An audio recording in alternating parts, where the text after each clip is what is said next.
रागादिरोगान् सततानुसक्तान् अशेषकाय प्रसृतान् शेषान् औत्सुक्यमोहारतिजान् जगान यो पूर्ववैद्याय नमोऽस्तु तस्मै यो पूर्ववैद्याय नमोऽस्तु तस्मै यो पूर्ववैद्याय नमोऽस्तु तस्मै।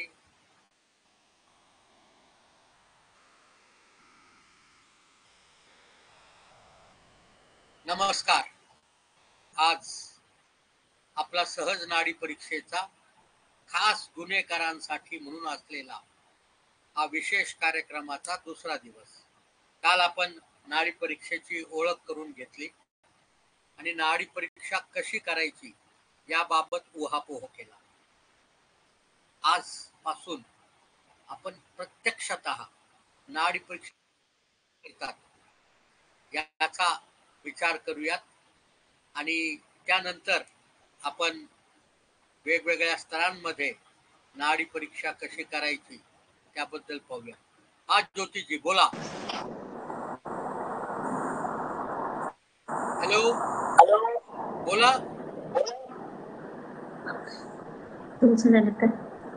हॅलो ज्योति तनपुरे जी।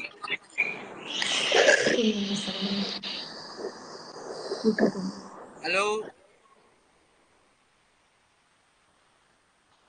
मी सगळ्यांना एकदा परत विनंती करतो, हा जो पंजा आहे तो मला हाय करण्याकरता नाहीये। तुम्हाला सगळ्यांना विनंती आहे की जर तुम्हाला माझ्याशी काही बोलायचं असेल तर कुठल्या विषयावर बोलायचंय ते चॅट मध्ये टाकून नंतर पंजा करा, म्हणजे मी तुमचा माईक इनेबल करीन आणि माईक इनेबल झाला तर तुम्ही माझ्याशी प्रत्यक्षतः क्लासमध्ये संवाद करू शकता। ठीक आहे। जोपर्यंत चॅट मध्ये काही येणार नाही तोपर्यंत मी कोणाचाही माईक इनेबल करणार नाही। कालच हे निर्णय झाला की अशा पद्धतीनेच आपल्याला राहावं लागेल, तरच आपल्याला हे वर्ग संपवता येईल, नाहीतर मग प्रत्येक वेळेस काही ना काहीतरी अडचण तशीच येत राहील। तर प्रश्न आहे की नाडी परीक्षा करायची कुठे? कारण जर तुम्ही योग्य ठिकाणी नाडी परीक्षा नाही केली तर तुम्हाला मिळणारे उत्तर देखील वेगवेगळे असतील आणि त्या वेगवेगळ्या उत्तरातून तुम्हाला योग्य पद्धतीने निदान करताच येणार नाही। म्हणून नाडी परीक्षा करण्याची जागा ही निश्चित असली पाहिजे। आणि अजून एक महत्वाची गोष्ट, ही जागा निश्चिती जी आहे ती तुम्हाला प्रत्येक वेळी करावी लागेल। कारण ज्या पद्धतीने उत्तरायण ते दक्षिणायन असा सूर्याचा प्रवास चालतो त्याच पद्धतीने आपल्याला नाडीमध्ये दोषांचा प्रवास चालताना दिसतो। ज्यांना इको येत असेल, माझ्याकडे दुसरं काहीही चालू नाही, त्यामुळे जर इको येत असेल तर रिक्वेस्ट आहे की हेडफोन लावून पहा। आता माझ्याकडे दुसरं कुठल्याही इन्स्ट्रुमेंटवर हे चालू नाहीये, त्यामुळे इथे इको येण्याचा संबंध जरा कमी आहे।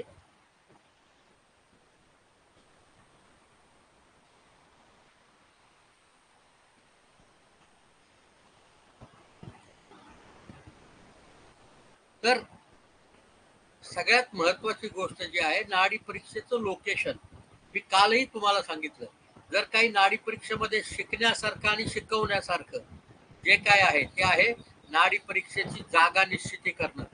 आणि ही जागा निश्चिती करण्याची प्रक्रिया मित्रांनो आपल्याला प्रत्येक वेळी करावी लागेल। तुम्ही दिवसातून 50 वेळा नाडी पाहिली तरी 50 वेळा नाडीची जागा निश्चिती करा।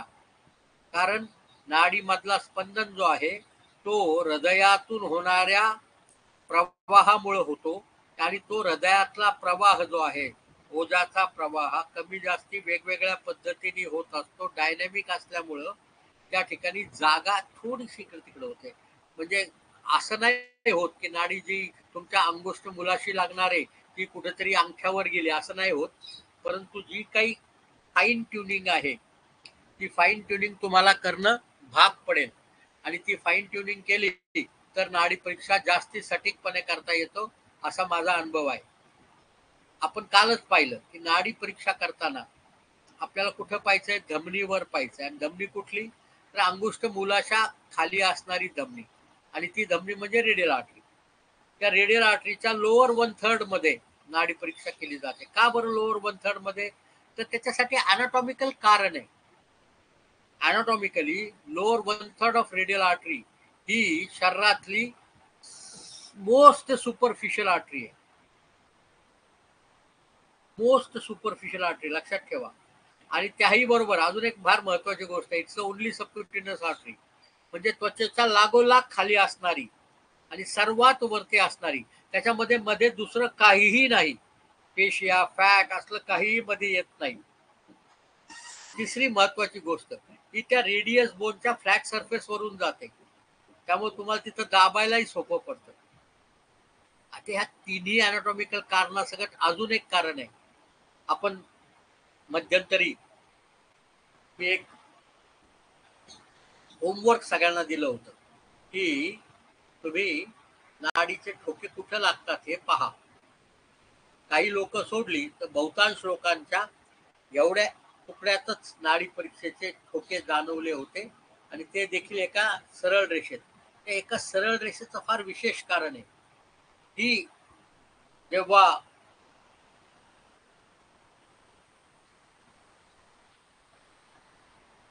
रेल आर्टरी सुपरफिशियल फेशियाला भेदून वरच्या दिशेने येते, सुपरफिशियल होते, त्यावेळेस त्या सुपरफिशियल फेशिया हा एक फायब्रस टिश्यू आहे, त्याला छेदून ती वरती येते, आणि इकडे येताना या रिस्ट मध्ये असलेल्या बँड मधून ती वरती जाते तळहाताकडे. त्यामुळे दोन्ही बाजूला फायब्रस टिश्यू मध्ये धरलेली नाडी आहे. आता दोन्ही बाजूला फायब्रस टिश्यू असल्यामुळं ती नाडी एका सरळ रेषेत असते. तुम्ही हलवून पाहायचा प्रयत्न करा तर तुम्हाला नाडी हलवता येते का, आणि उत्तर नकारात्मक येईल. ते असे हलवता येत नाही. इंग्वायनल हलवता येते, इथं हलवता येत नाही. आणि त्यामुळं सामान्यतः जगामधल्या सगळ्या पॅथींमध्ये नाडी परीक्षा करण्याची जेव्हा गोष्ट होते तेव्हा रेडियलचा लोअर 1/3 एवढाच भाग वापरला जातो. आणि ह्याच्यामध्ये मग आता एकदा हे ठरलं की आपल्याला रेडियल 1/3 वर पाहिजे आणि त्या बोनी पोर्शनच्या वरती पाहिजे म्हटल्यावर सरफेस मार्किंग आपोआप झालं. आता हे स्थान निश्चित करण्याकरता कसं सरफेस मार्किंग करायचं त्याच्यावर जाऊयात आपण. हात असा ठेवलात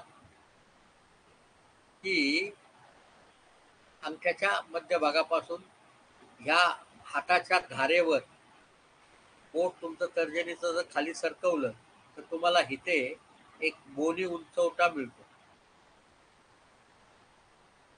हा बोनी उंचवटा मिळतो का जरा मला चार्ट मध्ये सांगा. याला स्टायलाइड प्रोसेस किंवा रेडियल ट्युब्रोसिटी या दोन्ही नावाने ओळखलं जातं. ते कोणाकोणाला मिळतोय हा बोनी उंचवटा जरा सांगा मग चार्ट मध्ये.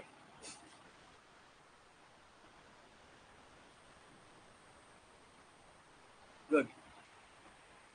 हा बोनी उंचवटा जो आहे तो रेडियस बोनचं एंड दाखवतो. सरफेस मार्किंग सुरू झाली.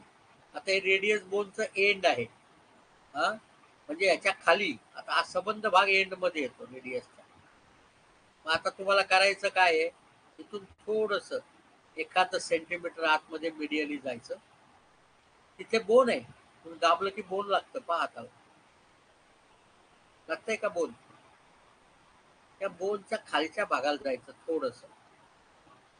हे सगळं खेळ तर्जनीने करायचा. तुम्हाला अशी जागा सापडते जिथं असं दाबता येतं, खड्ड्यासारखी जागा लागते का. आणि तिथेच तुम्हाला स्पंदन देखील लागेल. लागतंय का स्पंदन, जरा हो नाही सांगा मला. अंगठा तरी करा कमीत कमी, म्हणजे मला माहित पडेल तुम्हाला स्पंदन लागतंय की नाही लागत, किंवा तुम्ही जागे आहात की नाही आहात. पहा मी बोट कसं ठेवलंय, फक्त तो समोरचा टीप वापरलाय मी. आणि सगळ्यांना रिक्वेस्ट हीच आहे की फक्त टीप वापरा, हा भाग वापरायचा नाही, टीप वापरायची, हा समोरचा टोक. आता हे का तुम्हाला लागलं, स्पंदन लागलं समजा इथे, की त्याच्या शेजारी मधलं बोट ठेवायचं आणि त्याच्या शेजारी अनामिका ठेवायची. हे तिन्ही बोट एकाला एक जोडून ठेवायची. आणि जोडून ठेवताना एक महत्वाचं पथ्य पाळायचं, म्हणजे ही तिन्ही बोट एका सरळ रेषेत असली पाहिजे. आहेत का? मी काय हलवली नाहीत. ती ठेवण्याची प्रॅक्टिस केली. एका सरळ रेषेत असली पाहिजे. आणि हे पहा, माझे नख पाहिलीत का तुम्ही? ही जी बॉर्डर आहे त्या बॉर्डरच्या आतमध्ये नख पाहिजे. या बॉर्डरच्या आतमध्ये नख पाहिजे. दोन्ही पथ्य पाळायचे. पहिलं बोट, दुसरं बोट आणि तिसरं बोट. हे नाडीचं परफेक्ट लोकेशन आहे. हे आपण अनाटॉमिकली पाहिलं. शास्त्र काय सांगतं? अंगुष्ठ मूलाच्या खाली 2 अंगुले सोडून तुम्ही नाडी पहा. अंगुष्ठ मूल हे अंगठ्याचं मूळ, त्याच्या खाली 2 अंगुले सोडून तुम्ही एक्झॅक्टली त्याच लोकेशनला येता. आणि परत लक्षात ठेवा, हे बॉर्डर पासून फार आतमध्ये इकडे तिकडे कुठे लागत नाही नाडी. नाडी मध्यभागी आहे, तर नडगी लागते ना. जसं पायाची नडगी असते तशी हाताची पण एक टेंडन असतं मध्यभागी, हे मधल्या बोटाचं टेंडन. या टेंडनच्या अलीकडेच लागते नाडी. त्यामुळे तुम्ही हा स्पर्श केला फार आतमध्ये जायची गरज नाहीये. लॅटरल बॉर्डर पासून हार्डली एखादा सेंटीमीटर तुम्हाला आतमध्ये जावं लागेल. इकडे इथपर्यंत असं घेऊन नका जाऊ, तिथं सापडत नाही. लॅटरल बॉर्डरलाच तुम्ही, लॅटरल बॉर्डर सापडली, बोनी पोर्शन पाहिला, त्याच्या खाली जायचं. तुम्ही माझं पाहिलं का? हाताच्या एका कोपऱ्यामध्ये माझे बोट आहे, तिथं नाडी लागते, अगदी व्यवस्थित लागते.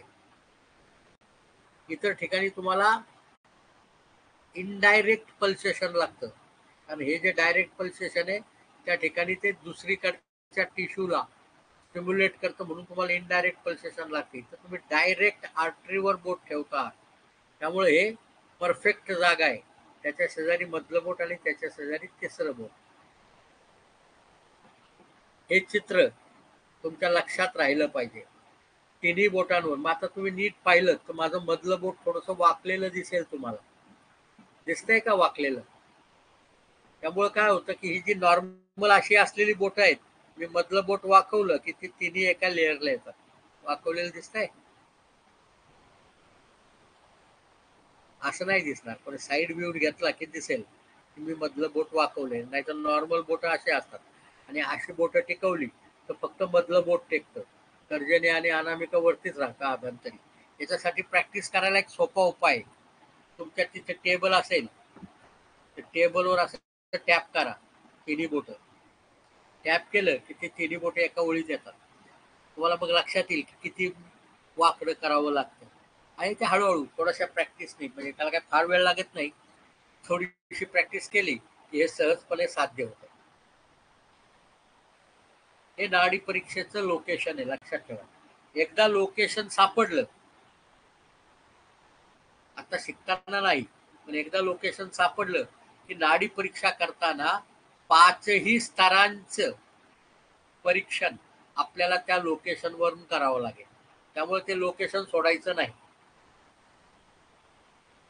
फार महत्वाची गोष्ट लक्षात ठेवा. नाही तर पहिली नाडी सोडून दिलं मग परत तिथंच लागेल. No, don't do that. मी एक उदाहरण सांगतो तुम्हाला. तुमच्यातले किती लोक आहेत जे सूर्योदय सकाळी पाहतात?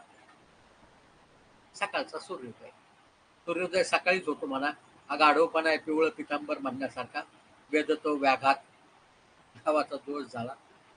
सूर्योदय पाहत असाल तर तुमच्या लक्षात येईल की सूर्योदय आपण जर कंपास लावला तर त्या कंपास मध्ये जिथं पूर्व आहे तिथं रोज नाही लागत, ते इकडे तिकडे लागतं थोडं थोडं.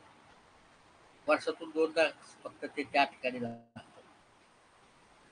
म्हणजे आपल्याला, हो, पूर्णताई पाहत असणार गॅरेंटेड. त्यांच्या एवढं रोज पाळायला कोण जाईल? त्या मॅरेथॉन पाळतात. आपल्याच्याने इथं 500 मीटर चाललं की दम लागतो. हा, तर तो सूर्योदय तुम्हाला एका स्पॉटवर कधीच सापडत नाही. तो इकडं आणि इकडं असा सरकत असतो. नाडीमध्ये देखील ती डायनॅमिक आहे खूप, दोष स्थितीवर आधारित चालते.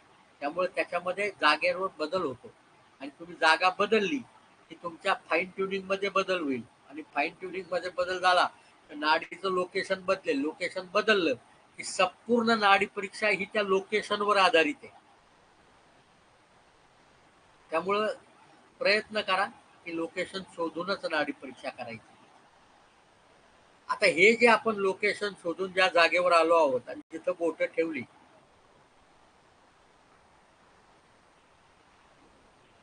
हा नाडीचा पहिला स्तर आहे.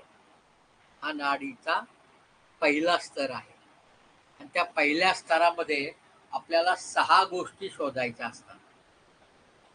हा नाडीचा पहिला स्तर आहे आणि याच्यामध्ये आपल्याला 6 गोष्टी शोधायच्या आहेत.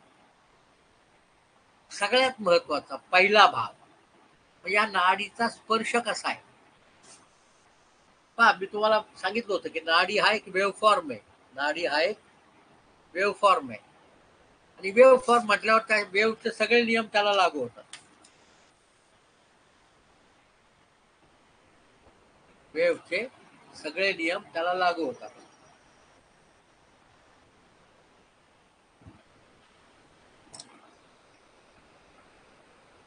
हे दिसतंय का? म्हणजे हा वर जाणारा भाग, हा वरचा भाग आणि हा खाली उतरणारा भाग. कुठल्याही वेव्हला असंच असतं. अपगोईंग पार्ट, त्याला अनाक्रोटिक पोर्शन असं म्हणतात. टॉप आणि डायक्रॅटिक पोर्शन म्हणजे खाली उतरणारा भाग, चढणारा, टॉप आणि उतरणारा. अशी जर नाडी लागली त्याच्यामध्ये तिन्ही भाग डिस्टिंक्टिव्हली लागतात हाताला, तर त्याला सॉफ्ट नाडी म्हणायची, मृदू नाडी.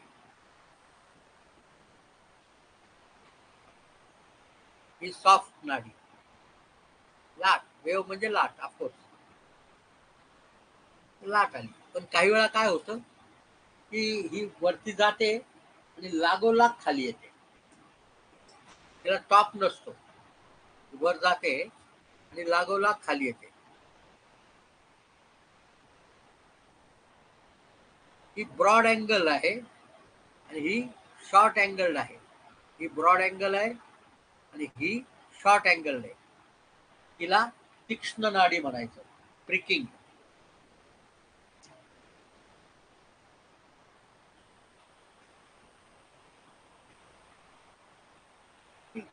कुठं लागते, काहीतरी टोचत नाही, काही नाही, उगाच हा संजय काही सांगतो. असं तुमच्या मनात येणं स्वाभाविक आहे. परंतु मी तुम्हाला एक प्रयोग सांगतो. तुमच्याकडे पेन आहे, पेन्सिल, पेन काहीतरी असेल, त्याच्या बॉडीला स्पर्श करा. टोकन बॉडीला फक्त स्पर्श करायचा. तो स्पर्श लक्षात ठेवा. आणि आता काय करा, हे जे नीब आहे तिथं स्पर्श करा. काय फरक आहे दोन्हीमध्ये? काय फरक आहे दोन्हीमध्ये? बॉडी आणि नीब याच्यामध्ये काय फरक आहे स्पर्शात्मक? मी कालच सांगितलं होतं सगळ्यांना, आपल्याला गुणात्मक परिवर्तन पाहायचं आहे. आणि तुम्हाला जर आठवत असेल तर मी एक प्रयोग सांगितला होता तुम्हाला. तुमच्यातल्या काही लोकांनी केला, बहुतांनी केला असावा, कारण ते टाकलेलं नाही ग्रुपवर, त्यामुळे मला माहित नाही. मी तुम्हाला सांगितलं होतं की स्ट्रॉ मध्ये किंवा पिशव्यांमध्ये वेगवेगळ्या वस्तू भरायच्या. आता मिठाचा स्पर्श आणि साखरेचा स्पर्श, मुगाच्या डाळीचा स्पर्श, राईचा स्पर्श, याला आपण बोथट नाही म्हणणार, गोलाकार म्हणू ना. मृदू स्पर्श आहे, सॉफ्ट. हे तीक्ष्ण आहे, शार्प. यस्य भेदने शक्ती सा तीक्ष्ण, असं शास्त्र सांगतं. तर एक असा गोलाकार घेऊन आहे आणि एक असा फार शार्प आहे. तो जो शार्प लागायला लागला, आता याचं फार फिजिओलॉजिकल महत्व आहे. जर नाडी सॉफ्ट लागली तर ती फिजिओलॉजी दाखवते आणि जर शार्प लागली तर ती पॅथॉलॉजी इंडिकेट करते. आता याच्या मागं कारण पण आहे. कारण आहे हिमोडायनॅमिक्सचं. जेव्हा आपण फिजिओलॉजिकल स्टेटसमध्ये असतो त्यावेळेस शरीराची रिक्वायरमेंट आहे न्यूट्रिशन, आणि न्यूट्रिशन ही रिक्वायरमेंट असल्यामुळं न्यूट्रिशन प्लाझ्मातून मिळतं. त्यामुळे प्लाझ्मा पेरिफेरीला जातो ब्लड फ्लो मध्ये. पण जेव्हा इन्फ्लोमेटरी चेंजेस होतात, काही कारणाने शरीरामध्ये विकृती निर्माण व्हायला लागते, इन्फेक्शन होतं, त्यावेळेस primary function of the blood is not nutrition, it becomes protection. आणि त्यामुळं प्लाझ्मा सेंटरमध्ये जातो आणि पेरिफेरीला कॉर्पस्कल्स येतात आणि त्यामुळं ती स्पर्शाला शार्प लागायला लागते. म्हणजेच इन्फ्लमेटरी पोझिशन असेल किंवा काही विकृत्यात्मक घटना होत असेल तर त्यावेळेस आपल्याला नाडी ही शार्प लागते आणि फिजिओलॉजिकल स्टेटस असेल तर नाडी ही सॉफ्ट लागते. पहिला 6 भाग पाहिजेत आपल्याला, यातला पहिला भाग झाला. हे नाडीतले 6 गोष्टी प्रकर्षाने लक्षात ठेवणं भाग आहे.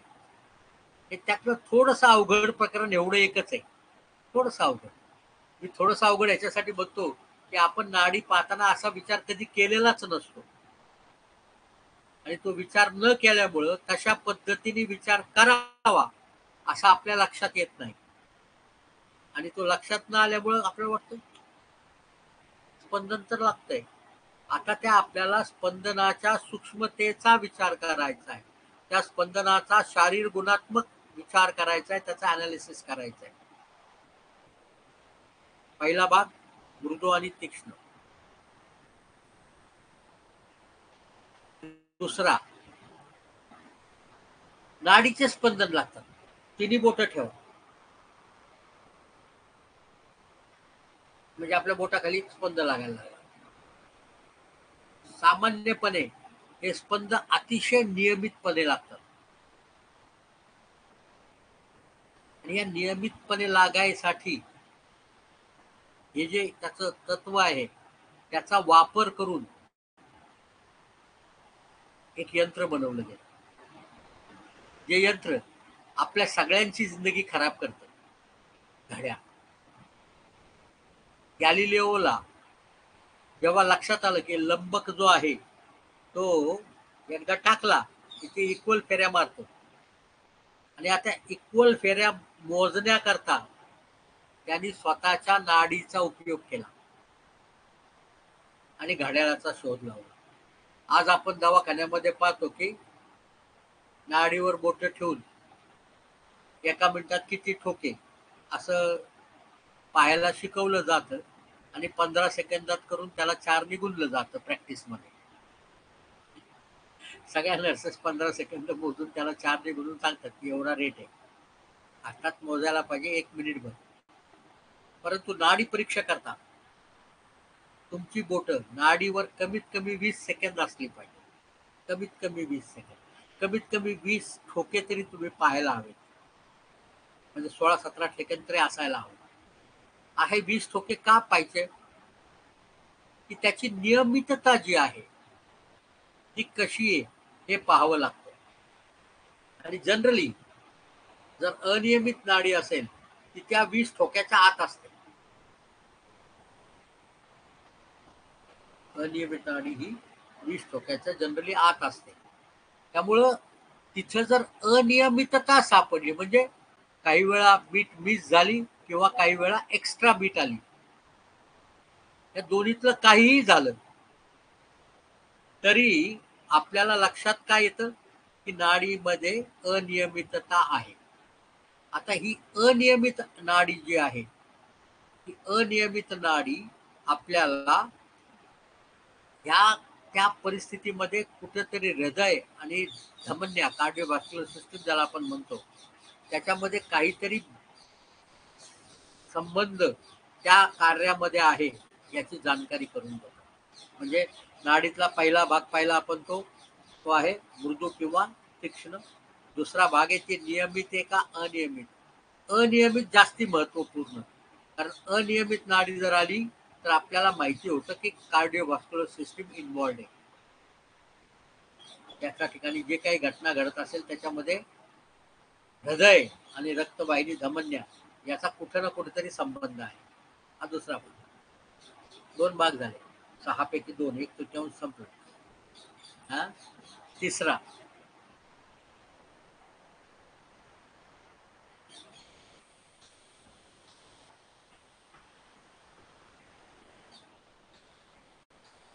विश्वात तुम्हाला काय विचारायचं असेल तर आधी चॅट मध्ये मला प्रश्न टाका आणि त्याच्यानंतर मी माईक इनेबल करीन.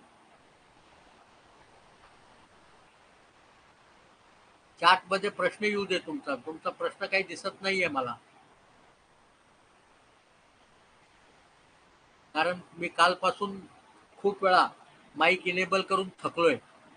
कोणी बोलत नाही आणि मग नंतर मग सांगतात की आम्ही तुम्हाला हाय करण्यासाठी केला. अरे हाय करण्यासाठी नाही येते, तो तुमचा माईक इनेबल करण्यासाठी आहे.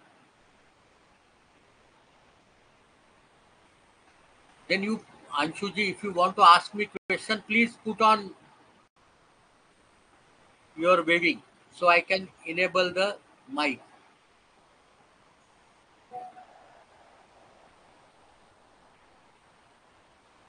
हा अंशुजी बोला, विचारा प्रश्न. सर तुम्ही सांगितलं की नॉर्मल कंडिशन मध्ये सॉफ्ट नाडी लागते कारण त्यामध्ये प्लाझ्मा असतो आणि इन्फेक्टिव्ह कंडिशन मध्ये प्लाझ्मा सेंटरला जातो आणि कंडिशन मध्ये किंवा आजारीपणामध्ये हा हा सार्वत्रिक हे हा म्हणजे हिमोडायनॅमिक्सचे रूल्स आहेत ते. हा आपल्याला नाडीमध्ये काय लागतं त्याचा मी एक धांडोळा घ्यायचा जेव्हा प्रयत्न केला, त्या ठिकाणी अशी उत्तर सापडतात. तर पहिली गोष्ट, नाडी जर मृदू असेल, वेव्हफॉर्म जर पूर्ण राऊंड देणार असेल, तर ती फिजिओलॉजिकल कंडिशन सांगतं. नॉर्मल हा शब्द नाही वापरत मी, फिजिओलॉजिकल कंडिशन. Yes. नॉर्मल एक अजून अवघड प्रकरण आहे, नॉर्मल कोणाचं आणि कधी. त्यामुळे ती फिजिओलॉजिकल स्टेटस मध्ये आहे, आणि जर ती शार्प असेल तर ती पॅथॉलॉजिकल स्टेटस मध्ये आहे. तर तेव्हा पेरिफेरीला कॉर्पस काय शब्द वापरला येतं म्हणून प्लाझ्मा सेंटरला जातो आणि पेरिफेरीला सेंटरला गेला तर सेल्युलर पोर्शन वरती जाईल ना, त्याला कॉर्पस्कल्स म्हणतो आपण. हा ओके येस कॉर्पस ठीक आहे. Anything else? नाही हा, ही तुमची आयडिया कालची फार चांगली आहे. प्रश्न विचारायचा असला तर मला चॅट मध्ये सांगा, म्हणजे मग मी माईक इनेबल करीन. तुम्ही चॅट मध्ये नाही टाकलं तर माईक इनेबल नाही. तर महत्वाची गोष्ट, आता दोन गोष्टी झाल्या, नियमित आणि अनियमित. माझा एक प्रश्न आहे छोटासा, आपण एक पोल करूया, छोटा एकदम पोल. तुम्ही चहा पिता का सगळेजण, किंवा काही कुठलंही ड्रिंक पिता का? म्हणजे दुपारचं ड्रिंक का, not after 8. How do you prefer your T और कॉफी? हॉट, कोल्ड, दोनच ऑप्शन आहेत ना, गरम पिता किंवा थंड पिता. चहा किंवा कॉफी, तुम्हाला गरम आवडते की थंड आवडते? आपण 30 सेकंदाचा पोल पोल स्टार्ट केलाय. सगळ्यांनी उत्तर द्या जरा फटाफट. तुम्हाला चहा किंवा कॉफी गरम लागते की थंड?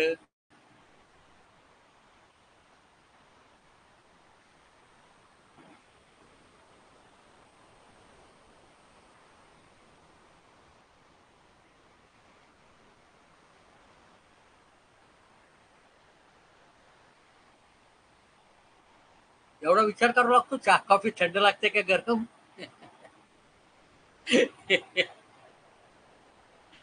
Okay fine. तर मेजॉरिटी लोकांनी सांगितलं की चहा किंवा कॉफी त्यांना गरम लागते, काही लोकांना थंड लागते. आता गरम आहे माहित कसं पडतो? कोणीतरी सांगेल का मला? गरम आहे माहित कसं पडतं? चॅट मध्ये सांगितलं तरी चालेल.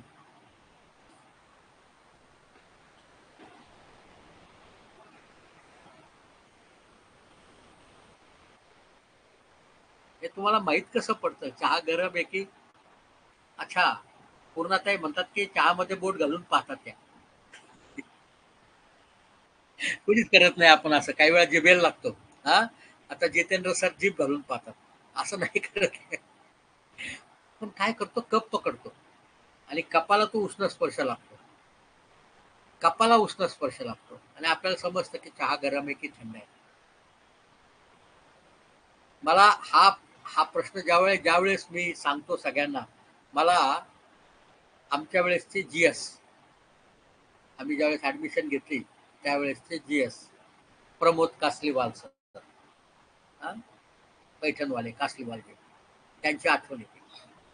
कारण अण्णांच्या कॅन्टीन मध्ये बसलो आम्ही पहिल्या दिवशी, हा, यंग, असं 12वी पास झालेली अशी तिथे कॅन्टीन मध्ये काहीतरी पुरी चटणी पुरी खायला किंवा चहा प्यायला उपमा वडा खायला जायचो. एक जोरदार आवाज आला.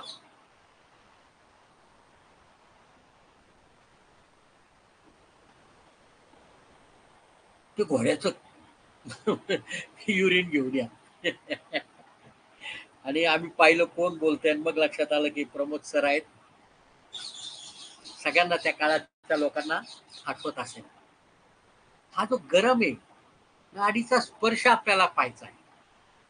पण आपण सगळेजण प्रॅक्टिशनर आहोत. थर्मामीटर पाहिलंय सगळ्यांनी. थर्मामीटरवर नक्की आकडे किती असतात तो?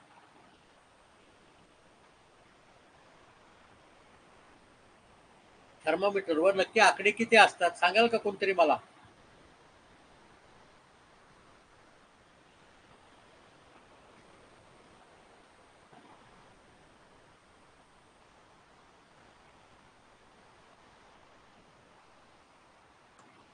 कोण कोण सांगेल मला थर्मामीटरवर नक्की आकडे किती असतात?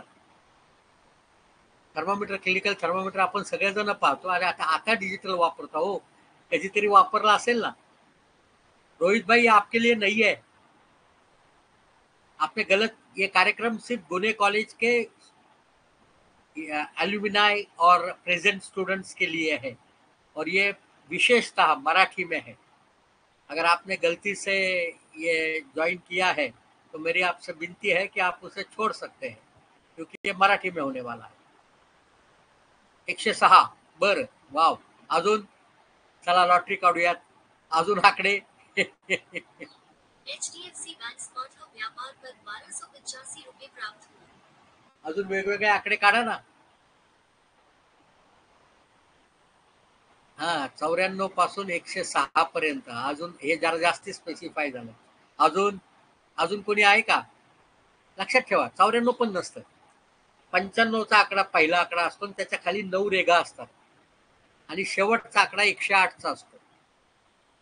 अर्थात आपल्यापैकी रिअरली काही लोकांनी 105 टेम्परेचर मोजलं असेल, ते सुद्धा या कोविडच्या काळात. त्याच्या आधी 102 103 ताप आला की हायपर पायरेक्झिया म्हटलं जायचं आणि 104 तापाचा पेशंट हॉस्पिटलमध्ये ऍडमिट केल्यानंतर तुम्ही वॉर्डात पाय ठेवला तर माहीत पडायचं एवढी त्याची उष्णता रेडिएट होते. आणि 95च्या खाली गेलं तर हायपोथर्मिया म्हणतात. हे डिग्री फॅरनहीट मध्ये चाललंय आपण सगळं, सेल्सिअस मध्ये नाही. आणि त्याच्यात एक म्हणजे आपला गेम किती आहे. मग नॉर्मल बॉडी टेम्परेचर किती? चला हा दुसरा आकडा. चला नॉर्मल बॉडी टेम्परेचर सांगा. कोण आहे बाबा हा हात वरती करून बसलाय? हा विश्वा, काय बोलायचं बोला ना भाऊ. हॅलो.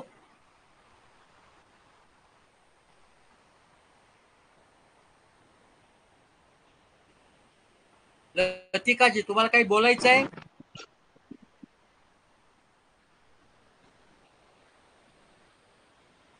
नॉर्मल बॉडी टेम्परेचर किती? अरे ह्याच्या दोन्ही मध्ये फारच एक्स्ट्रीम व्हायला लागले. तर ते एकदम लॉटरीचं तिकीट काढावं असं वाटायला लागलं. 96.8 पासून 97, 98.6, 98.6 ला सगळ्यात जास्ती मार्क आहेत. हा, कल्पना त्यांनी सांगितलं कन्फर्म 98.6 इंटरनॅशनल स्टँडर्ड आहे. 98.6. परंतु आपण आपल्या क्लिनिकमध्ये जेव्हा टेम्परेचर मोजतो, फार कमी वेळा आपल्याला 98.6 असं मिळतं.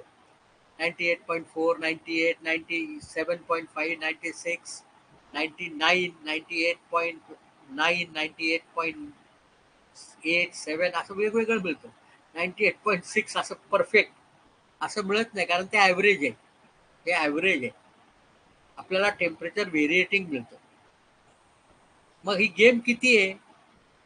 आपल्याला उष्ण लागायचं असेल तर बॉडीचं टेम्परेचरची गेम किती आहे? 3 ते 4 डिग्री फॅरनहीटची आहे. 99 पासून 104 पर्यंतची. 104 नंतर थर्मामीटर लागतच नाही. तो पेशंट समोर आला तरी माहीत पडतं टेम्परेचर त्याचं जास्ती आहे. हा उष्णतेतला अल्प बदल आपल्याला लक्षात यायला पाहिजे. नाडी थंड कधीही होत नाही मृत्यूशिवाय. नाडी थंड कधीही होत नाही मृत्यूशिवाय. मृत्यू आला की नाडी थंड होते. म्हणजे नाडी अनुष्ण असते किंवा उष्ण असते. जर नाडी उष्ण लागली, नाडीमध्ये आपल्याला उष्णता जाणवली, तर आपल्याला सरळ गोष्ट लक्षात घ्यायची की त्या ठिकाणी आमाची स्थिती आहे.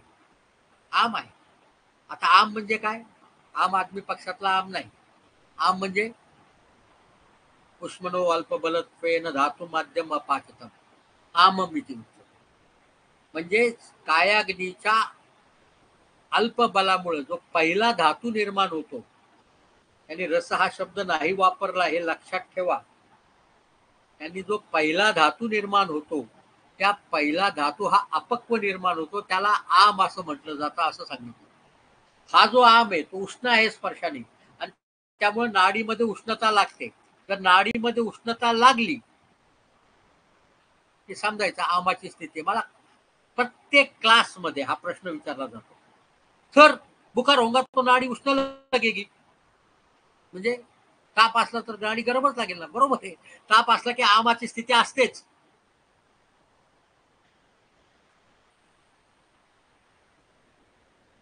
कारण ज्वराची संप्राप्तीच आमाशी निगडीत आहे.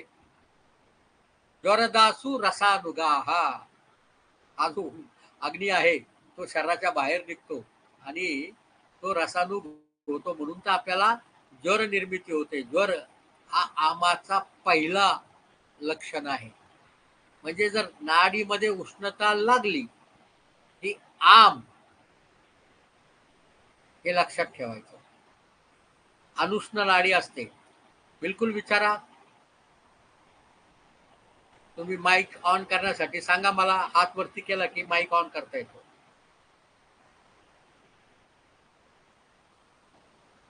विचारा प्रश्न. म्हणजे उष्णता नाडीची लक्षात येण्यासाठी किती नाडी पाहिल्यानंतर लक्षात येत असेल? तुम्हाला नाडीवर कमीत कमी 20 ठोके मोजले पाहिजेत, हा नियम आहे. मी तुम्हाला आता इतकं सांगितलं ना. हा, तो नियमित अनियमिततेसाठी समजले, पण उष्ण आणि अनुष्ण नाडी. मला एक गोष्ट सांगा, तुम्ही गुलाबजामुन खाता का कधी किंवा जिलेबी? हो नक्की हो. मला विचार करून सांगा परत एकदा. माझा फार साधा आणि सरळ प्रश्न आहे ताई. गुलाबजामुन किंवा जिलेबी तुम्ही खाता की नाही खात? हो, खाते. पक्का? आता मला सांगा, तुम्ही गुलाबजामुन तोंडात टाकला म्हणजे त्या गुलाबजामुन मध्ये असलेले केसर, त्याच्यामध्ये असलेली इलायची, त्याच्या खावाची क्वालिटी, त्याने किती व्यवस्थित तळलाय तो, त्यात पाक मुरलाय की नाही, असं वेगवेगळं मोजता की एका दमात माहित पडतं? एकदम समजतं. नाडीवर बोट ठेवल्यावर नाडीची सगळी लक्षणे एकाच वेळेस समजणार नाहीत का? त्याला काय हे 20 ठोके याच्या करता, 20 ठोके याच्या करता, 20 ठोके याच्या करता, असं करत बसावं लागेल? नाही, तसं नाही सर. माझा प्रश्न असा आहे की हा इतका अल्प भेद आहे ना उष्ण आणि अनुष्ण मधला, हे समजायला किती तुम्हाला दिवस एक प्रयोग सांगतो, लागतील? तुम्ही प्रयोग करू शकता. हम्म. असे आपले ते कटिंगचे कप येतात ना, पेपर कप, कटिंगचे, स्पेसिफिक शब्द वापरतो, पेपर कटिंगचे छोटेवाले कप, असे 10-15 कप लावून ठेवायचे. एकामध्ये 96 डिग्रीचं 95 डिग्रीचं पाणी भरायचं, दुसऱ्यामध्ये 95.5, 96, 96.5, 96, 97, 97.5, 98, 98.5, 99, 99.5, 100, 100.5 असं वाढवत जायचं. बरोबर आहे? ओके. आता 96-97 मध्ये काही फरक पडत नाही, त्यामुळे आपला सुरू गेम होतो 98 नंतर. 98, 98.5, 99, 99.5, 100, 100.5. त्याला हाताने स्पर्श करा, तुम्हाला व्हेरिएशन लक्षात येईल आणि ते रजिस्टर होतं डोक्यात. नाडीवर बोट ठेवली ना की फार वेळ लागत नाही ते गरम आहे की थंड आहे शोधायला. नाडीवर बोट ठेवली की ती गरमास जाणवते तुमच्या बोटाखाली. अक्लमटाईज करायचा प्रकारच नाहीये त्यात. नाडीवर बोट ठेवली ती तुमच्या बोटाखाली, तुम्हाला जर उष्ण जाणवायला लागली, अर्थात अपेक्षा ही आहे की पेशंट आजारी आणि डॉक्टर हेल्दी असावा. कारण डॉक्टरच तापाने फनफनलेला असला, 102 तापाच्या डॉक्टरने जर नाडी पाहिली तर त्याला ती थंड लागेल 101 वाली. परंतु नाडीमध्ये जर आम उपस्थित असेल तर निश्चितपणे गरमास लागते. तुम्ही प्रयत्न करून पहा ना. जरा वॉर्डमध्ये राऊंड मारायचा. 2-4 पेशंट तरी आयुर्वेदच्या हॉस्पिटलमध्ये ऍडमिट असलेल्या पेशंटमध्ये आमाची स्थिती कमीत कमी 30% पेशंटमध्ये असते. जाऊन नाडी पाहिजे. ओके. Yes sir, thank you. अजून एक, आता हे झालं तिसरा प्रयोग. आता चौथा फार महत्वाचा आहे, पण त्याच्यासाठी मला कोणीतरी याचं उत्तर बोलून सांगा बरं का. तुम्ही हात वरती केला की मी ऑन करीन. तुमच्यापैकी किती लोकांनी नारळ पाणी किंवा ज्यूस, लस्सी ही स्ट्रॉनी पिली? ते जुने पातळ स्ट्रॉ येत होते ना, त्या स्ट्रॉनी, किंवा जे भरून दाखवले तसे स्ट्रॉ कोणी कोणी पिली? आणि ज्याला बोलायचंय त्याने हात वरती करा, मी त्याचा ऑन करीन माईक. मला फक्त प्रोसेस तुमच्याकडून ऐकायची. Umatai, very good. हा, सांगा उमाताई, कसं पितात? उमाताई, तुमचा माईक इनेबल्ड केलेला आहे, प्लीज बोला. हा, मी प्यालेली आहे स्ट्रॉनी नारळ पाणी. मला तेच प्रोसेस ऐकायची. नारळ पाणी स्ट्रॉनी प्यालेली आहे. कसं पितात? कसं पितात म्हणजे सक करून. नारळ सक करायचा? नारळ नाही, पाणी. पाणी कसं सक करणार? Through straw. एक्झॅक्टली. मग मी प्रोसेस विचारतोय ताई तुम्हाला. Yes, through straw. आता मग काय करायचं? हा स्ट्रॉ घेतला, हो ठेवला, हो दुसरा नारळ ठेवला असा, बरोबर, हा हो. आणि स्ट्रॉनी सक केलं. नाही, नारळातल्या पाण्यात घालून मग ओढला. म्हणजे प्रोसेस आली. येस येस, नारळातल्या पाण्यात. विचारतोय तुम्हाला. एक टोक तुम्ही नारळाच्या आतमध्ये घातलं हो, आणि दुसरं टोक तोंडात ठेवलं, हा, आणि मग ओढला. परत नाही. आता याच्यामध्ये अजून एक भानगड आहे. तुम्हाला येस, स्ट्रॉला धरावं लागतं. स्ट्रॉला हो, धरलं नाही तर सक नाही करता येत. बरोबर बरोबर. स्ट्रॉ हो, हातात येस, पाहिजे, पकड, तो ऑटोमॅटिक पकडला जातो. हो तो पकडला तुम्ही. आता तुम्ही सुरू करायच्या आधी स्ट्रॉचा एक स्पर्श आहे जो तुमच्या बोटांना लागतो. हो, लागतो. त्याच्यामध्ये खाली खाली पण असतं ना, एम्प्टीनेस. हो, मोकळं असतं आणि भरल्यानंतर थोडं जड होतं. ओढलं, येस, फ्लो फ्लो जाणवतो. फ्लो जाणवतो. फ्लो पण लागतो आणि कडक कडक पण लागतं, बरोबर आहे. येस. अजून एक गंमत, जेव्हा तो संपतो नारळ पाणी आणि आपण ओढतो, हो, त्यावेळेस चकतं पण, चपटा होतो. बरोबर आहे. हो मग याच्यामध्ये आपल्याला 3 वेगवेगळ्या स्पर्शांचा अनुभव आहे. हो, पहिला अनुभव आहे तो मोकळेपणाचा, मोकळेपणाचा, मग भरल्याचा. बरोबर आहे. हो, आता एक लक्षात ठेवा, नाडी ही कधीही एम्प्टी नसते. एम्प्टी नाडी is an definitive sign of death. Yes, कारण एक्सेसिव्ह हेमरेज झाल्याशिवाय नाडी एम्प्टी होत नाही. नाडी एम्प्टी होणं म्हणजे हेमरेज खूप झालं, डेथ. जसं थंड नाडी म्हणजे डेथ, तसं एम्प्टी नाडी म्हणजे पण डेथ. पण इथं आपल्याला मी एक फार मजेदार गोष्ट सांगतो तुम्हाला. हे पल्सेशन होतं कसं हे लक्षात जर घेतलं तुमच्या, तर याच्या मागचं गमक लक्षात येईल. नाडीमध्ये येणारे पल्सेशन एक्सेसिव्ह हेमरेज होत असेल तर पल्स वाढणार ना? नाही वाढत, मोकळी होते. मी पाहिले, पायावरून ट्रेन गेली, त्या माणसाला पाहायला गेलं, फक्त नाडी अशी बद बद बद बद खाली जाते. Okay okay, yes yes, drop down होते. आपण तो ओके. दोन्ही पाय तुटले की गेलाच पेशंट. काय त्याला वाचवायचा काही चान्सच नाही. तिथे असं दणकन ब्लिडिंग होतं. म्हणजे ऍक्सिडेंट मध्ये फार पाहायला मिळतं. पण मी तुम्हाला आता एक गोष्ट सांगतो, ती लक्षात ठेवा. आपण हा पल्सेशन निर्माण कसं होतं जर हे पाहिलं, मी ते एक व्हिडिओ टाकला होता. तुमच्यापैकी किती लोकांनी तो पाहिला आणि तसं रिप्लिकेट केलं ते मला माहित नाही. लक्षात ठेवा, pulsation is a sum total of mechanical activity happened because of the myocardial contraction.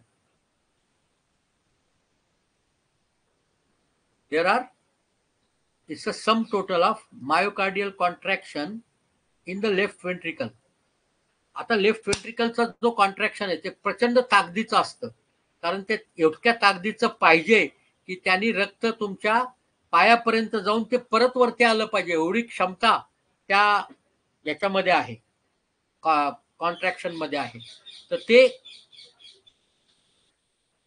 जेव्हा कॉन्ट्रॅक्शन होतं आणि आपलं लेफ्ट वेंट्रिकल किंवा संबंध मायोकार्डियम, आओर्टा किंवा आपली संबंध सर्क्युलेटरी सिस्टीम ही आपल्या डेव्हलपमेंटल स्टेजमध्ये मेझोडर्मम पासून निर्माण होते. It's a one piece. आणि त्यामुळे हा जो स्ट्रॉंग इम्पॅक्ट आहे तो एक वेव्हफॉर्म म्हणून संपूर्ण मायोकार्डियम आणि त्यानंतर व्हॅस्क्युलेचर मध्ये जातो. कुठपर्यंत जातो? जोपर्यंत आपलं कॅपिलरी बेड तयार होत नाही तोपर्यंत. कॅपिलरी बेड मध्ये ती एवढी सूक्ष्म जागा असते की तिथे ती विरून जाते वेव्हफॉर्म. तिथपर्यंत हा वेव्हफॉर्म जातो आणि त्याच्यानंतर इमिजिएटली फॉलो काय होतं?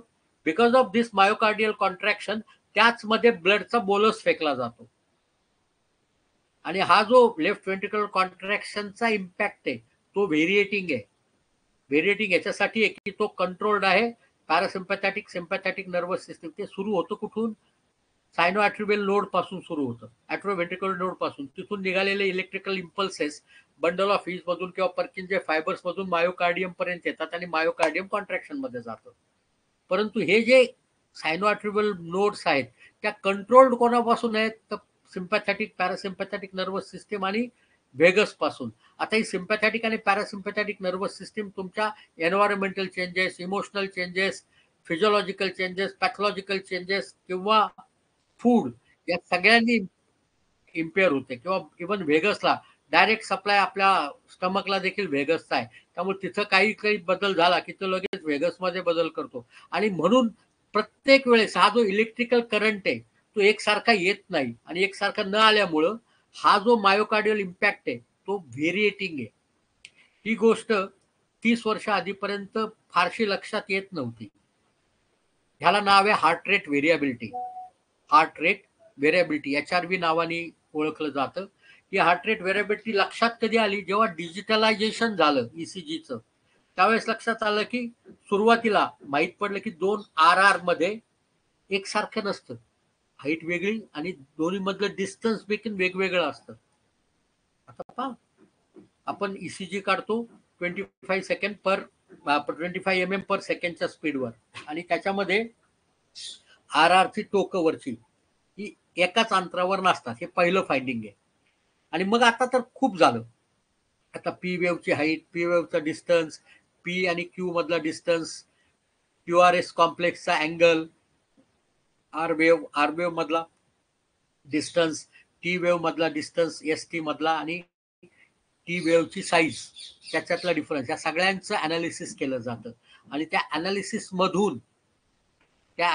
मधून हार्ट रेट व्हेरिएबिलिटी आढळते. तुम्हाला माझं पर्सनल मत आहे, म्हणजे ह्याला काही शास्त्रीय पुरावा असावा असं मी सांगत नाही, की हार्ट रेट व्हेरिएबिलिटी पाहायचं प्राचीन काळचं साधन म्हणजे नाडी परीक्षा होती. आणि आज आपण हार्ट रेट व्हेरिएबिलिटी सुद्धा डायग्नोस्टिक आहे. अजून त्याचा डायग्नोस्टिक फोकस फार नाहीये, थोडा आहे. परंतु येत्या काही वर्षांमध्ये तो अधिक स्ट्रॉंग होईल. जसं नाडी परीक्षा ही फार शतकांपासून वापरात आहे, सहस्राब्दींपासून. त्यामुळे त्याचं नैदानिक परिमाण हे जास्ती विस्तीर्ण आहे. तर ही जी व्हेरिएबिलिटी आहे हा मेकॅनिकल वेव्हफॉर्म आणि त्याच्यामध्ये आतमध्ये ब्लड पडतं. त्यामुळे कधी कधी काय होतं की मेकॅनिकल वेव्ह ही थोडीशी वरती राहते. ही मेकॅनिकल वेव्ह दिसली का? आणि त्याच्यामध्ये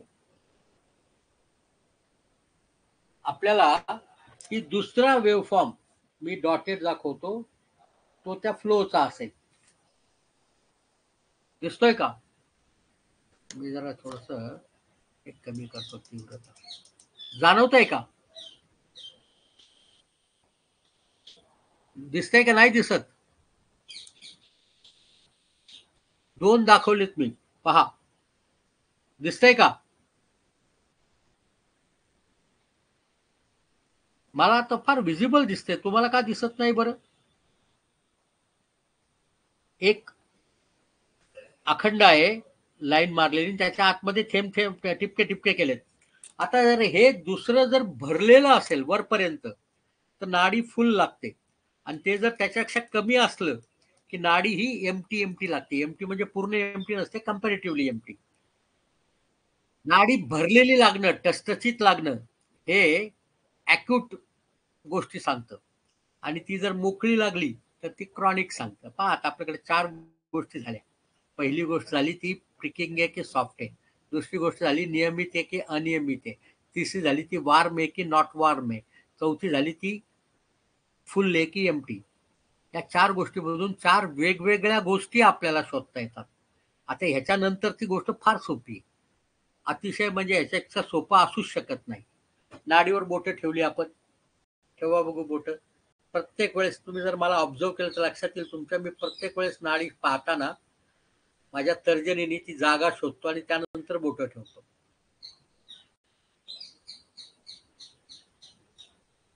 आता 1,00,000 विद्यार्थ्यांना शिकवताना मी माझी नाडी कमीत कमी लाखभर वेळा तर नक्की पाहिली. त्यामुळे ती कुठे लागते असं मला माहिती असायला पाहिजे, पण तसं होत नाही. कारण तसं करणं चुकीचं आहे. हा, आता ही नाडी लागली. आता फक्त मला सगळ्यांनी एक सांगा की तुमच्या कुठल्या बोटाखाली नाडी लागते? इंडेक्स, मिडल आणि रिंग. 3 बोट आहेत ना. इंडेक्स म्हणजे तर्जनी, मध्यमा आणि अनामिका. इंडेक्स, मिडल आणि रिंग यातल्या कुठल्या बोटांखाली नाडी लागते? लिहा. चार्टमध्ये लिहिलं की जास्त चांगलं. वाबळे सरांना बोलायचंय का बरं?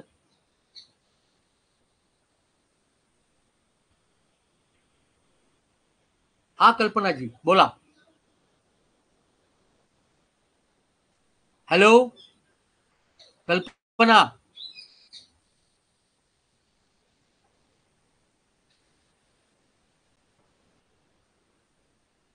बोला पवनजी.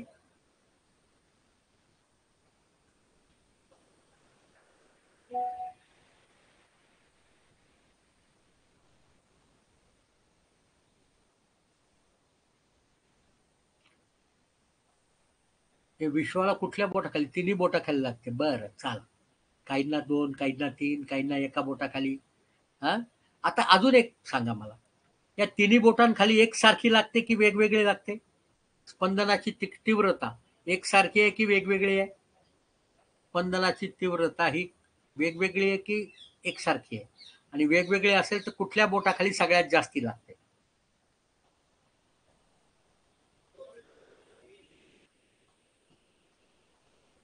मग कुठल्या बोटाखाली सगळ्यात जास्ती लागते?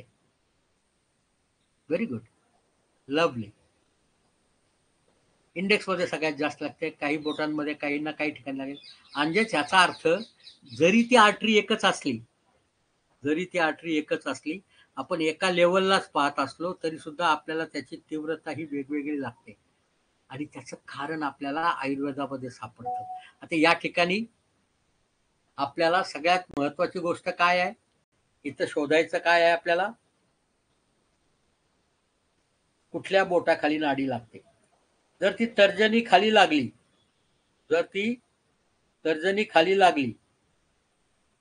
तर ती इंडिकेट करते की नाभीच्या खालच्या दिशेने काही ना काहीतरी ऍक्टिव्हिटी चालू आहे. म्हणजे जे काही चाललंय ते नाभीपेक्षा खालच्या दिशेने चाललंय. क्लिअर? इंडेक्सला लागली तर नाभीच्या खालच्या बाजूला, मिडलला लागली तर नाभी आणि हृदयाच्या मधल्या भागात, आणि रिंगला लागली तर हृदयाच्या वरच्या भागाला. आता आपण सगळेजण गुन्हेचे आहोत आणि आपल्याला हे अगदी घोटून पाठक सरांनी पाठ करून घेतलेलं आहे. वायू पित्तम कफश्चेती त्रयो दोषा समासतः ते व्यापिनो अपि रुन्नाभ्यो अधो मध्य ऊर्ध्व संशयाः.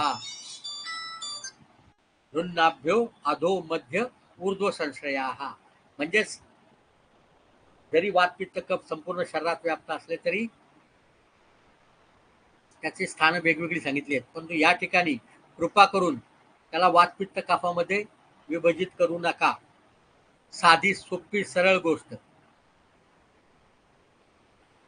नाभीच्या खाली इंडेक्स फिंगर, नाभी आणि हृदयाच्या मध्ये मिडल फिंगर, आणि हृदयाच्या वरच्या भागामध्ये रिंग फिंगर. म्हणजे जिथं नाडी लागली तिथे अधिक प्रकृतीचं काम चाललंय. आता ही जी कमी जास्ती तीव्रता आहे त्याला देखील मेजर करणं भाग आहे. आता मेजरमेंट प्रत्येक जण स्वतःच्या पद्धतीने करू शकतो. स्वतःची पद्धत काय असू शकते? 1 to 1000च्या स्केलला, 1 to 10च्या स्केलला, 1 to 100च्या स्केलला. मी माझ्यासाठी मी जरा विषजाम अल्प मेधसाम आहे, त्याच्यामुळं मी 4 ग्रेड वापरतो, ज्या शाळेमध्ये वापरल्या जातात. 4 ग्रेड कुठल्या? पहिली ग्रेड लागलाच नाही स्पंद, कोणाला लागत नाहीये, कोणाला रिंगला लागत नाही, कोणाला मिडलला लागत नाही, कोणाला इंडेक्सला लागत नाही. जिथं लागत नाही, लागला नाही, तर ते इंडिकेट करायचं झिरोने. ते इंडिकेट करायचं झिरोने. तर नाडी लागते, पण शोधावी लागते. लागते बरं का. वीक नाडी लागली की ती इंडिकेट करायची 1+ने. थोडीशी त्याच्यापेक्षा स्ट्रॉंग लागली, मॉडरेट नाडी, तर ती 2+ने. आणि मस्त नाडी ठणकावून लागते सगळ्यात जास्त. आता तुम्ही जसं सांगताय की सगळ्यात जास्त more in index, more in middle, more in ring finger, असं वेगवेगळ्या प्रत्येकाचं आहे ना. ज्या बोटाखाली ती सगळ्यात जास्ती लागते ती 3+, म्हणजे स्ट्रॉंग. काही वेळा शक्य आहे की दोन्ही बोटांवर 2+ लागेल, दोन्ही बोटांवर किंवा तिन्ही बोटावर 1+ लागेल, किंवा तिन्ही बोटावर 2+ लागेल, तिन्ही बोटावर 3+ लागेल. काही शक्य आहे. सगळे परम्युटेशन कॉम्बिनेशन पॉसिबल आहेत. फक्त आपल्याला बोट ठेवलं, नाडी पाहिली की ती कुठल्या बोटाखाली लागते आणि प्रत्येक बोटाखालची इंटेन्सिटी किती आहे हे लक्षात ठेवायचं आहे. इंडेक्स साठी इंटेन्सिटी किती, मिडल साठी इंटेन्सिटी किती, आणि रिंग साठी इंटेन्सिटी किती, आणि ते लिहून काढायचं. जरा लिहून काढाल का प्लीज? नाडीवर बोटे ठेवली, इंडेक्स खाली इंटेन्सिटी किती, मिडल खाली इंटेन्सिटी किती, आणि रिंग खाली इंटेन्सिटी किती. तुम्ही त्याला IMR असं शब्द वापरू शकता. आय म्हणजे इंडेक्स, एम म्हणजे मिडल, आर म्हणजे रिंग. पटपट चार्टमध्ये टाका, नाडीवर बोट ठेवा, खटाखट. तुम्ही आता नाडी पाहिलेलीच आहे, त्यामुळे तुम्हाला सांगा, लिहा इंडेक्स मध्ये किती, मिडल मध्ये किती, आणि रिंग मध्ये किती इंटेन्सिटी, ते लिहा. जसं मी माझ्या ह्याच्यात लिहितो.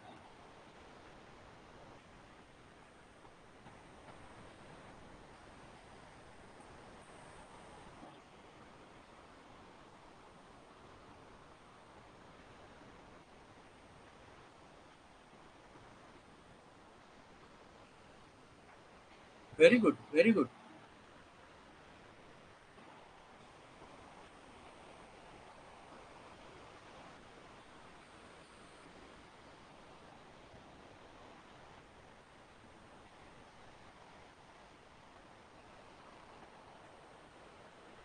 तुम्ही जरा म्हणजे जर न्यूमरिकल केलं तर ते काउंटेबल होतं, लक्षात ठेवायलाही सोपं पडतं, म्हणून आम्ही त्याला असे नंबर दिले.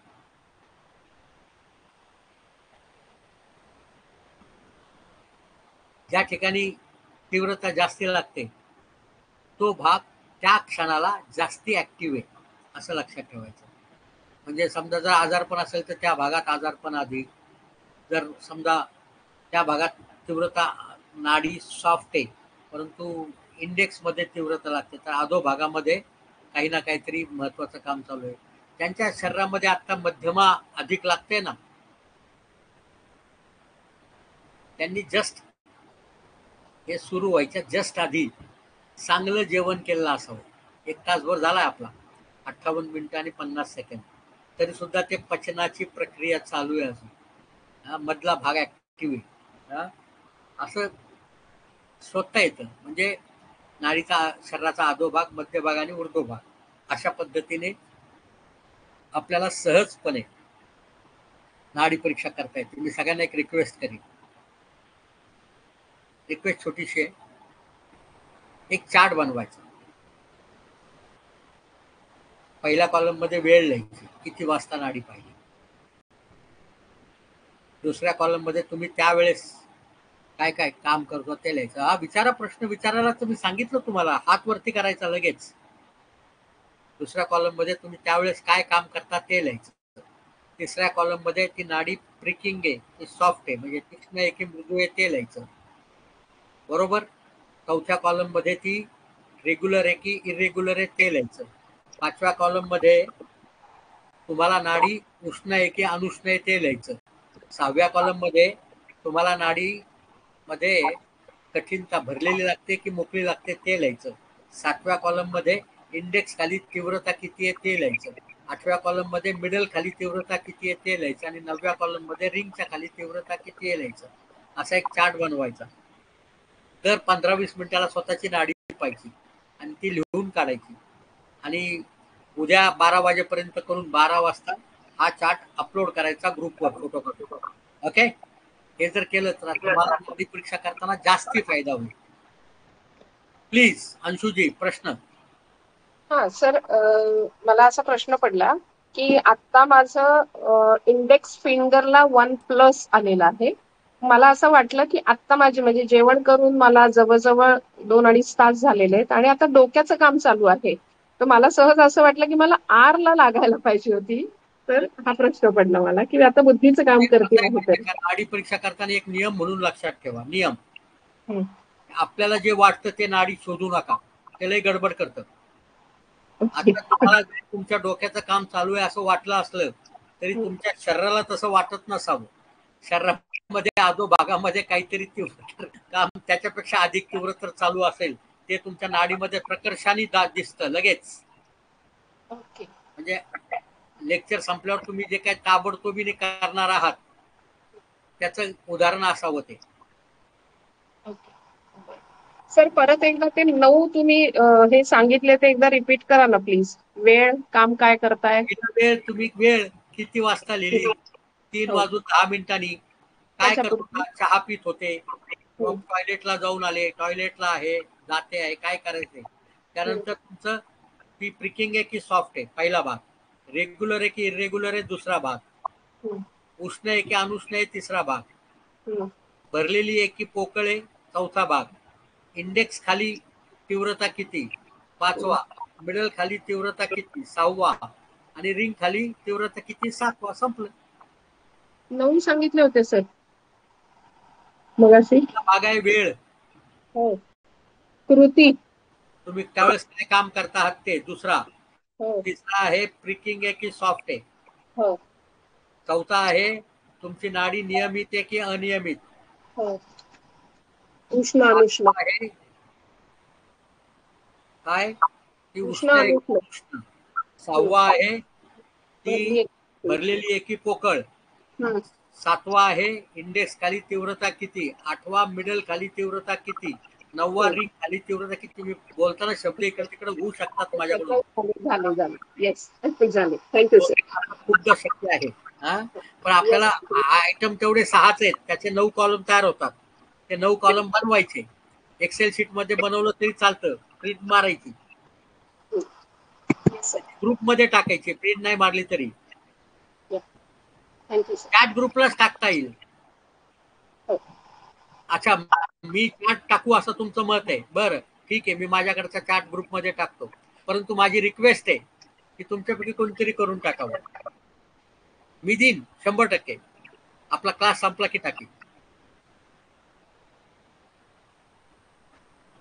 अजून झालं सर.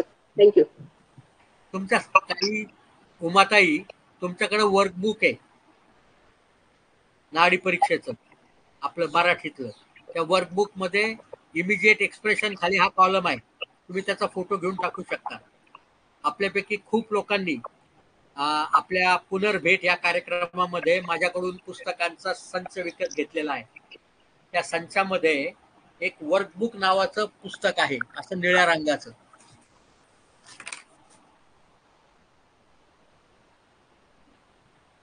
त्या वर्कबुक मध्ये शेवटच्या भागामध्ये कॉलम दिलेले आहेत. हे अभ्यास पत्रक म्हणून पहिला कॉलम दिसतो, पाहिलं का?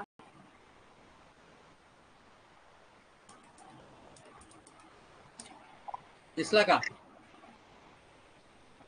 हा रेडीमेड चार्ट तुमच्यापैकी खूप जणांकडे आहे. त्याचा फोटो काढून पाठवला तरी चालू शकतं.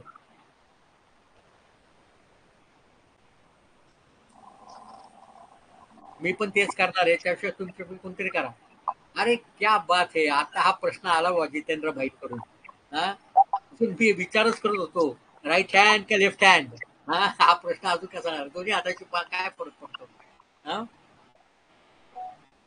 खूप नाडी परीक्षांच्या वेगवेगळ्या पद्धती भारतामध्ये आपण काल पाहिलं. त्यातल्या अनेक परीक्षा पद्धतींमध्ये दोन्ही हाताची नाडी पाहिली जाते. भावप्रकाशानंतर पहिल्यांदा योग भावप्रकाशाने पहिल्यांदा सांगितलं की उजव्या हाताची नाडी पुरुषाची आणि डाव्या हाताची स्त्रियांची पाहावी. त्याच्यानंतरच्या काळामध्ये योग रत्नाकरांनी त्याच्यावरती एक पाऊल अजून नेलं आणि त्यांनी सांगितलं की वैद्यांनी देखील उजव्या हातानेच नाडी पाहिजे. सहज नाडी परीक्षा दोन्ही हातापैकी कुठल्याही हातावर करा एकसारखी मिळते. त्यामुळे दोन्ही हातातली तुम्हाला जी आवडेल त्या हातातली नाडी पहा. अजून काही प्रश्न आहेत?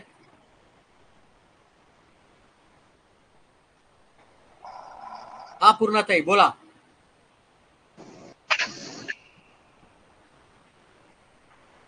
हॅलो बोला ना, मी माईक ऑन केलाय. हॅलो, हा आपण जेव्हा स्वतःची नाडी बघतो हा तेव्हा हात जर आपण असा समोर आडवा ठेवला, खाली रेस्ट केला, स्वतःची नाडी पाहताना असं पाहणं जास्ती श्रेयस्कर आहे आणि सोयीस्कर देखील. हात आडवा ठेवल्यावर तुम्हाला बोट ठेवणं फार अवघड पडतं, इंडेक्स वरती घेऊन जाणं.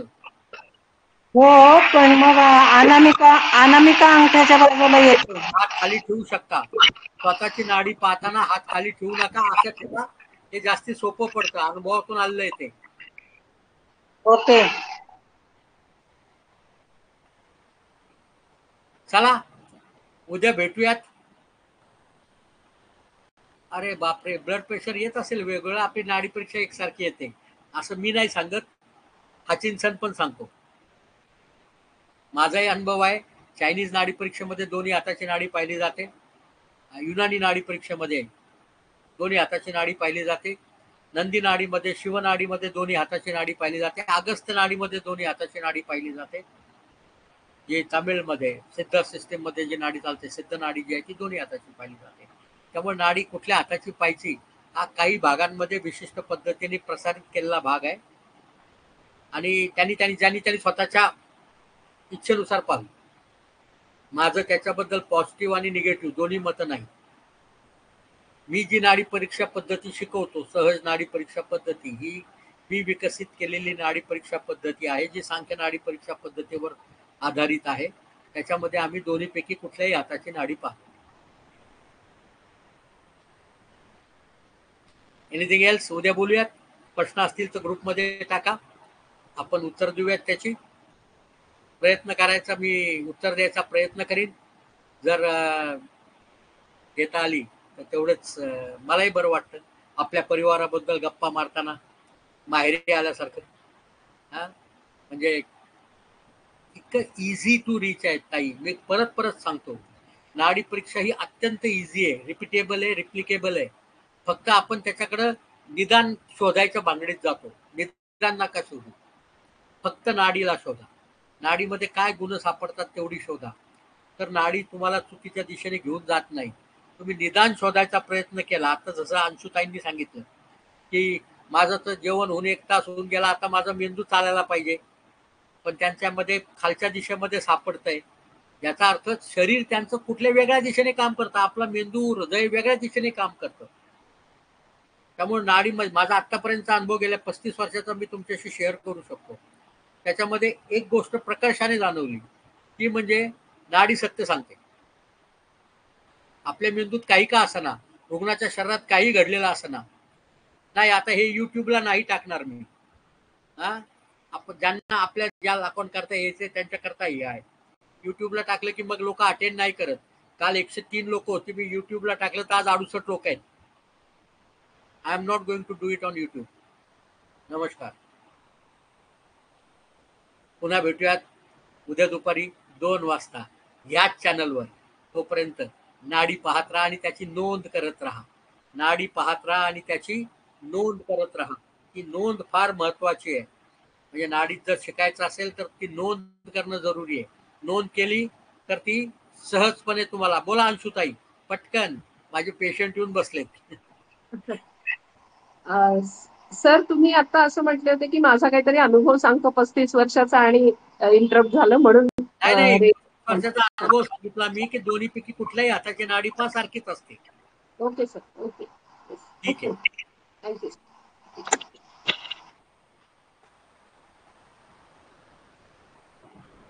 उद्या भेटूयात 2 वाजता याच चॅनलवर. तोपर्यंत नमस्कार.